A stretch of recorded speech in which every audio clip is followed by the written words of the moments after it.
I think it happened a few years, either Chirac or Mitterrand, someone like that, guided her, just put his hand in the small of her back to say, this way, ma'am.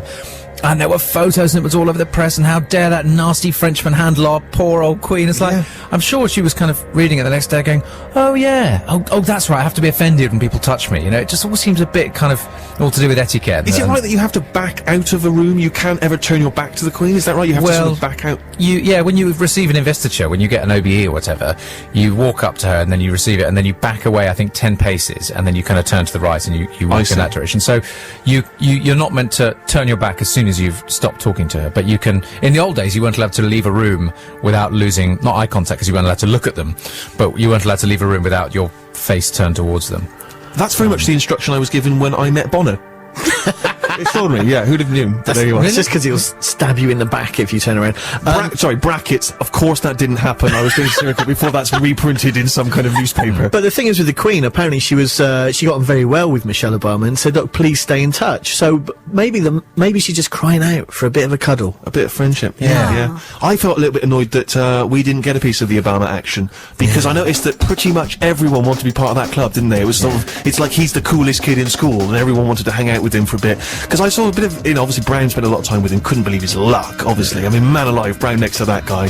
It was embarrassing. I felt embarrassed for the nation. And I'm talking about the entire nation of all time. I'm talking like right back into the Middle Everyone Ages. who's ever lived. I thought we have lost all shred of cool ever. Because at least when, Stalin and Roosevelt and Winston Churchill got together, they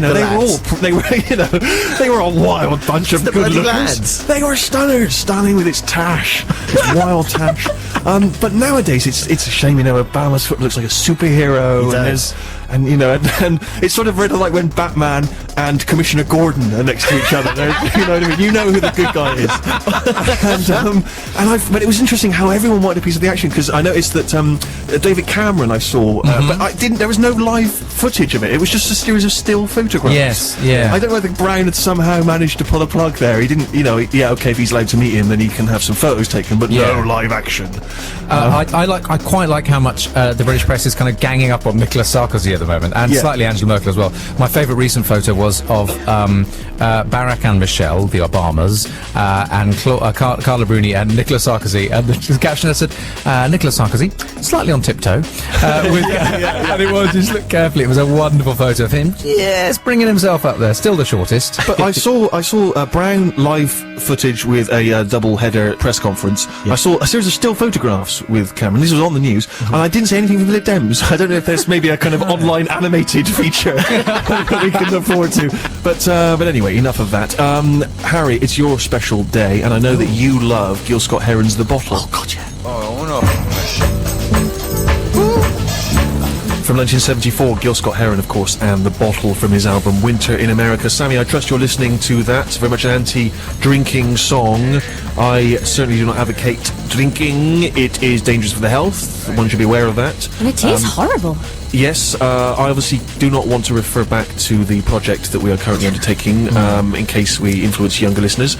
So we need to come up with some kind of euphemism for the experiment we are currently conducting. If you've just joined us, you don't know what that experiment is. But Sammy is tasting some wares. That sounds even more despicable and horrid than what it actually is. Can we quickly, guys, Rufus, you're very much a master of words. Is there some kind of a can of... She is imbibing a malted, a chilled malted drink. Right. Brewed in a mystery location. Okay. Yes, well, anyway, Sammy has previously not ingested such mead. Yeah. But today, as an experiment, for the purposes of the show, she is... attempting moonshine. Hock. Exactly. For... almost the first time. Almost the first time. She has previously stayed on the wagon because of, well, who knows what, psychological, moral health issues. But now we're trying to knock her off for our own amusement. And we'll keep you posted. So far she seems okay. A little bit more lively, a bit more giggly than before. But anyway, as I say, I don't want to specify what it is that she's drinking. I want you out there to picture one of those sort of nutrient drinks that you sometimes see left on a wall near where homeless people congregate. I forget what it's called. Is it called something like nutrient or Nourishment? No, nourishment. It's I think only drunk by homeless people, and it is you can live on a sort of cardboard and rats. And if you drink that once a day, apparently you're fine. So that's what we'd like to think that picture that's what she's drinking. Yeah, there's a huge benefit to doing this during a pre-record show, because obviously her parents can't listen live, so and killing us afterwards. Exactly. So that's some sweet solace. Okay, Rufus, a musical choice from you. Yes, Steve. Cast your mind back to 1991. Yes, done. Sammy, is that easy for you? 5 years old. That's right. I loved this album by a band called Egg and Alice. It was just a twosome.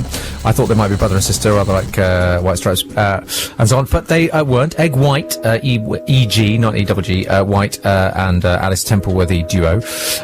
The album didn't chart, I find out today. I loved the album, and it was critically acclaimed, but never really went anywhere.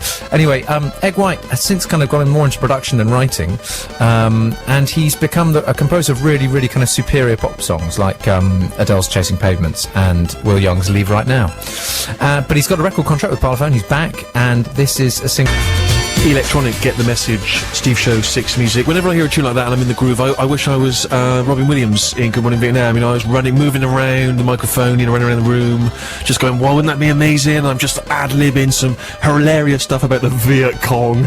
Oh, it's about time someone brought them down a peg or two. and I always fear that if I was to do that, I just end up sounding like the Bruno Kirby character. The one who kind of tries to replace him. Was it Colonel Steve? Colonel, etc. Anyway, fear not. I'm not going to do that. I'm just going to take perhaps a droll look at some recent news stories and then introduce human beatbox MC Xander. Let me just remind you, you're listening to the Steve Show 6 Music with Harry. It's his birthday. He's currently unemployed. Yep. Anything nice for your birthday?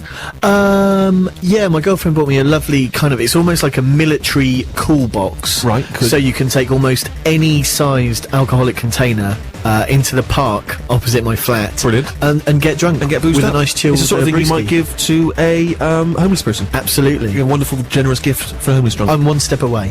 Well, good luck to you. You're unemployed and you got the booze bag.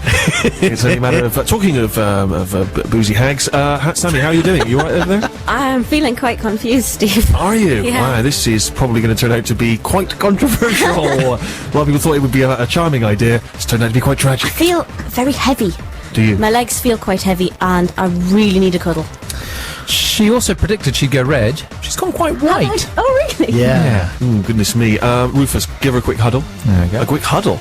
Yeah, why not? Who knows what they're going to discuss? Oh, it's really nice. Rufus, can you weigh the can just to see how much she's drunk? Oh dear, she is looking grim. Well, about half of it, actually. Oh, really? That's pretty good going. This is a sobering lesson for anyone out there. Yeah, maybe drink a little more slowly. Am I drinking? Pace yourself. I don't understand. Pace yourself. We've got another 50-odd minutes. It tastes repulsive. I don't know Yes. why people do this for fun. Good. I don't think I'll be doing This it is the again. point. This is the point. This is the point. This is the point I was trying to make, and I've made my point. If you don't know what's tuning in, if you don't know what's going on, I'm drunk and I've only had half a shandy. If you don't know what's going on, then you need to use the listen again feature and rewind and find out at some Or later point, or not. Or who cares? You're just here for the music. Before we move on, I sometimes like to think that although we can be at the very cutting edge of a lot of news stories, obviously the Home Secretary that happened on our watch, which was tremendous. Absolutely. Obviously, we We're reported all that over that. instantly with some hilarious, filthy puns. Most of the world's news bots took their feed from us. Exactly. Yeah. Exactly. And we were there. Were we there at the front of anything else? Claire Balding and the Balding. insulting the jockey. Yeah. But also, I sometimes feel that we're a show very much like a sort of editorial piece in the G2 Guardian supplement. We're several weeks, nay months behind the times. Yeah. And do you know what we've not talked about? Twittering. Yeah. We've barely mentioned Twittering. Yeah. I don't know what it is, but I feel like we should have made some kind of passing Really? comment to it. Okay. Sammy, I'm presuming you're out on the Twitters. I'm a Twitterer. Yes. A Twitterette. Yes. What does it involve? I was just kind of just being a bit emo and self-reflective, and it's blogging in the space of a text message. So you can write just little things here and there. Are you writing about your current state, even as we speak? No, I don't think I could function that well at the minute. Man alive. Oh, this is going to be dramatic. If she screws up, this is going to be Sony Award winning. That's the sort of thing they look for nowadays. They love controversy. Oh, yeah, I love it over there. Oh, yeah, of course they do. It's a good thing because I can follow my friends and celebrities at the same time. So sandwiched between my friends Donna and Alice will be Stephen Fry. I heard that Demi Moore is twittering. Demi Moore. She does, yeah. I've always enjoyed saying her name. This is weird to me because I always imagine Moore to be a very voluptuous and cool and sexy woman who goes about her business, you know, going to kind of premieres, living the high life, probably in Monte Carlo on a boat, right? And I didn't imagine that she would have the time. Her and Ashton Kutcher. What a wonderful.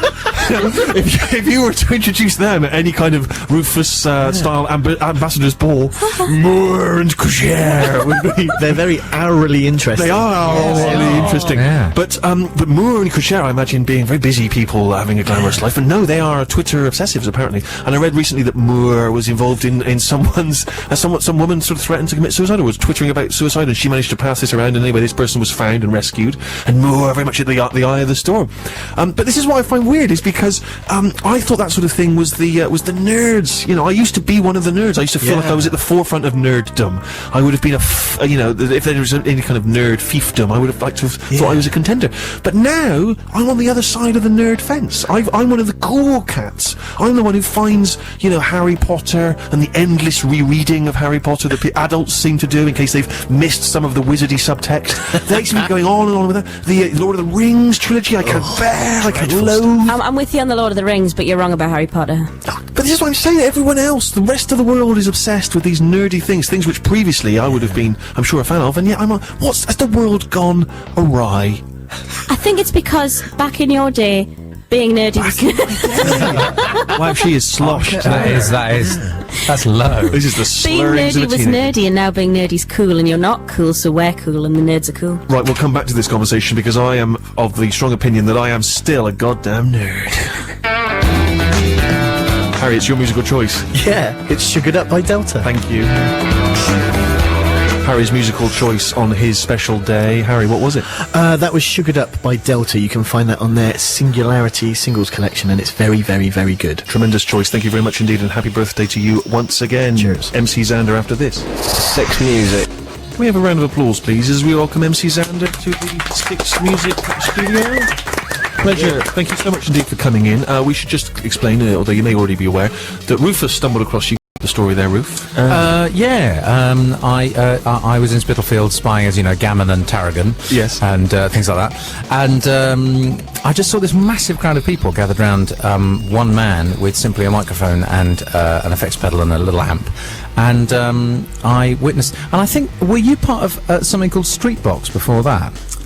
Yes. Yes. My wife saw you playing with Streetbox as well and bought one of your CDs there. So one way or the other, we financially backed you the whole way, all the way to here, all the way to this peak of stardom you're at now. And so we should just explain, because we're going to hear something from you straight away. But I think unless people actually know how you're operating and what you're up to, then it's not going to seem quite as exciting as it does for us here in the studio. So what sort of equipment have you brought?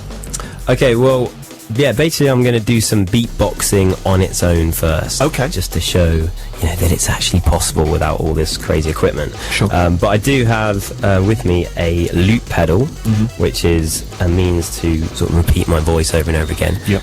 Maybe you guys could have a go on that a little bit later. Listen, I was hoping I might be asked, but listen, I didn't want to push my luck. But we'll see how things play out. Okay, yeah, well... Certainly the drunken totty in the corner there, she's desperate to get on the mic, I can imagine. And then, yeah, just the other stuff is just kind of EQing and stuff, because obviously lots of sound comes into the microphone and then gets bounced around the room and then comes back into the microphone. And if I don't have stuff to make it sound nice, then it can just sound like... Sure. Which is not what I want to go for right now. Right, absolutely. And, you say you were going to give us just some raw beatboxing to begin with, so maybe you'll do something for us so we can kind of get the measure of what you're all about. All right.